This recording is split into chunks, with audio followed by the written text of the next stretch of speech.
बिहार की राजधानी पटना से करीब 105 किलोमीटर की दूरी पर फल्गु नदी के तट व भगवान विष्णु के चरण में बसा है एक प्राचीन शहर गया और विष्णुपद मंदिर से करीब 8 किलोमीटर पश्चिम की ओर स्थित है प्रेतशिला पर्वत। वैसे तो इस शहर में दर्जनों पर्वत हैं, परंतु प्रेतशिला एक अद्भुत पर्वतों में से एक है जो कई प्राचीन रहस्यों को अपने अंदर छुपाए रखा है। इस पर्वत का वर्णन प्राचीन काल के कई पुराणों में भी वर्णित है, जैसे वायु पुराण में गया जी व प्रेतशिला का भी वर्णन मिलता है। तब आप यह अनुमान लगा ही सकते हैं कि यह कितना प्राचीन है। वैसे यदि आप झारखंड या बिहार से होंगे तब तो आपने इस पर्वत का नाम अवश्य ही सुना होगा।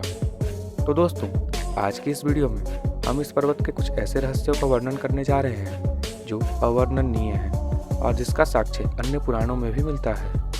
और जो लोग इस स्थान पर गए होंगे उन्हें फिर क्या ही समझाना। तो चलिए चलते हैं गया जी के प्रेतशिला की ओर। दोस्तों, गया जी के बारे में बड़ी ही रोचक कथा वायु पुराण व गरुड़ पुराण में मिलती है। कहा जाता है एक बार गयासुर नामक राक्षस ब्रह्मा जी को अपनी तपस्या के बल पर खुश कर लेता है और जब ब्रह्मा जी उनके सन्मुख प्रकट होकर वरदान मांगने को कहते हैं तो वरदान में गयासुर कहता है, हे ब्रह्मदेव, यदि आप मुझ पर प्रसन्न हैं तो मुझे ऐसा बनाने की कृपा करें कि मेरे दर्शन व स्पर्श मात्र से ही प्राणियों को मोक्ष की प्राप्ति हो जाए, उसे यमलोक तक जाने की आवश्यकता ही नहीं पड़े। ऐसा फिर सीधे विष्णु लोक को जाए। अब ब्रह्मा जी अपना वचन टाल नहीं सकते थे, इसलिए गयासुर को यह वरदान दे दिया, जिससे गयासुर समस्त पृथ्वी लोक में घूम घूम कर पापियों का उद्धार करने लगा। जो भी व्यक्ति पापी प्रवृत्ति का होता वह गयासुर का स्पर्श व दर्शन मात्र से ही मृत्यु के उपरांत मोक्ष को प्राप्त कर लेता। अब सभी पापी तो विष्णु लोक जा रहे थे, इसलिए यमराज की व्यवस्था में गड़बड़ी होने लगी। सारा यमलोक सूना पड़ने लगा। तब यमराज परेशान होकर ब्रह्मा जी के पास जाते हैं और उनसे निवारण का उपाय पूछते हैं, जिसके उपरांत ब्रह्मा, विष्णु व महेश ने तीनों ने मिलकर एक नीति बनाई और गयासुर को कहा, हे गयासुर, तुम अनंत पवित्र हो, इसलिए भगवान विष्णु चाहते हैं तुम्हारे पीठ पर यज्ञ करें। गयासुर पहले से ही धर्मात्मा प्रवृत्ति का था, इसलिए छल करना नहीं जानता था। वह यज्ञ के लिए खुशी खुशी राजी हो गया। जब यज्ञ संपन्न हुआ फिर भी गयासुर चलने फिरने में असमर्थ नहीं हुआ, इसलिए भगवान विष्णु ने अपना पैर उस पर रखकर उसे अचल कर दिया। इतना ही नहीं, गयासुर के पीठ पर एक बड़ी सी शिला को भी रखा ताकि वह अचल हो जाए, जिस शिला का नाम है प्रेतशिला।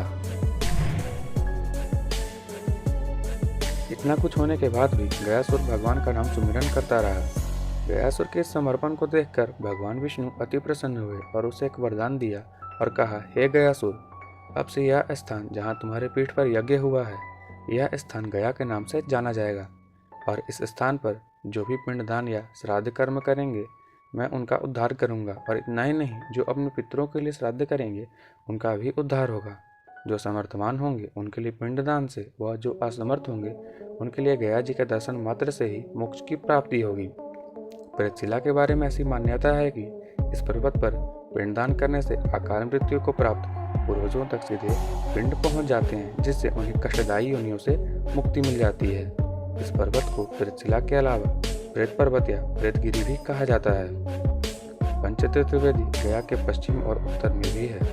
प्राचीन समय में यहाँ लगभग 360 वेदियाँ थीं जहाँ पिंडदान किया जाता था, जिसमें से 48 अब भी बच रही हैं। वर्तमान समय में लोग पितरों का तर्पण और पिंडदान करने गया की भूमि पर आते हैं। गया में विष्णुपद मंदिर, फल्गु नदी के किनारे और अक्षय वट पर पिंडदान करना अनिवार्य माना जाता है। प्रत्येक वर्ष लोग गया में अपने पूर्वजों के तर्पण व पिंडदान करने के लिए आते हैं, जिसमें गया नगर में एक विशेष मेले का भी आयोजन किया जाता है। गया के प्रमुख वेदियों में बैतरणी सरोवर, गया कुंड, सीता कुंड, खांडशिला, रामशिला, मंगला गौरी व कांगवली प्रेतशिला प्रमुख हैं, जिसमें से प्रेतशिला को अलग ही दर्जा प्राप्त है। ऐसा माना जाता है कि पिंडदान करने वाले के पितर यहाँ किसी न किसी रूप में आकर पिंड ग्रहण करते हैं और पुनः परलोक को चले जाते हैं। कई पुराणों में यह जिक्र मिलता है कि प्रेतशिला पर्वत के पत्थरों में जो दरारें हैं यह मृत्यु लोक से परलोक का रास्ता है, जिसके द्वारा प्रेत आत्माएं आती हैं और पिंड ग्रहण करती हैं और पुनः फिर चली जाती हैं।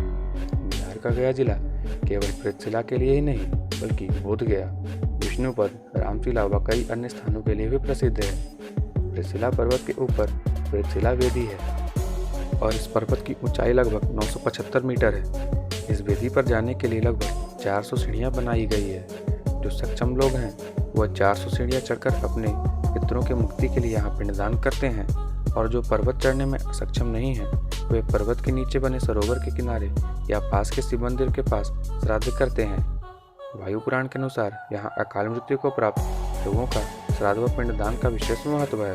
इस पर्वत पर पिंडदान करने से अकाल मृत्यु को प्राप्त पूर्वजों तक सीधे पिंड पहुंच जाते हैं, जिससे उन्हें कष्टदायी योनियों से मुक्ति मिलती है।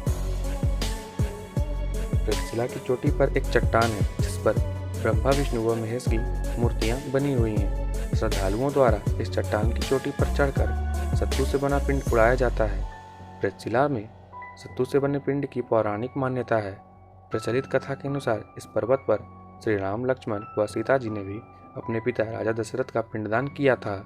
ऐसा माना जाता है कि इस पर्वत पर ब्रह्मा जी द्वारा खींची लकीरें अभी भी देखी जा सकती हैं। पिंडदानियों के कर्मकांड पूरा करने के बाद इसी विधि पर पिंडदान किया जाता है। दोस्तों, गया एक ऐसा स्थान है जहाँ जीवित शमशान, मंगला गौरी शक्तिपीठ, गौतम बुद्ध को ज्ञान प्राप्ति होने का स्थान, रामशिला व भगवान विष्णु के चरण आदि मौजूद हैं। ऐसा माना जाता है कि इस पावन नगरी में आकर भगवान विष्णु अर्थात विष्णुपद मंदिर के दर्शन मात्र से ही उस प्राणी का उद्धार हो जाता है। उसके समस्त पाप समाप्त हो जाते हैं और अंत में वह पापी संसार के समस्त सांसारिक कष्टों से मुक्त होकर मोक्ष को प्राप्त कर लेता है। तो दोस्तों, मिलते हैं अपनी नेक्स्ट वीडियो में। तब तक के लिए जय जय श्री सीताराम।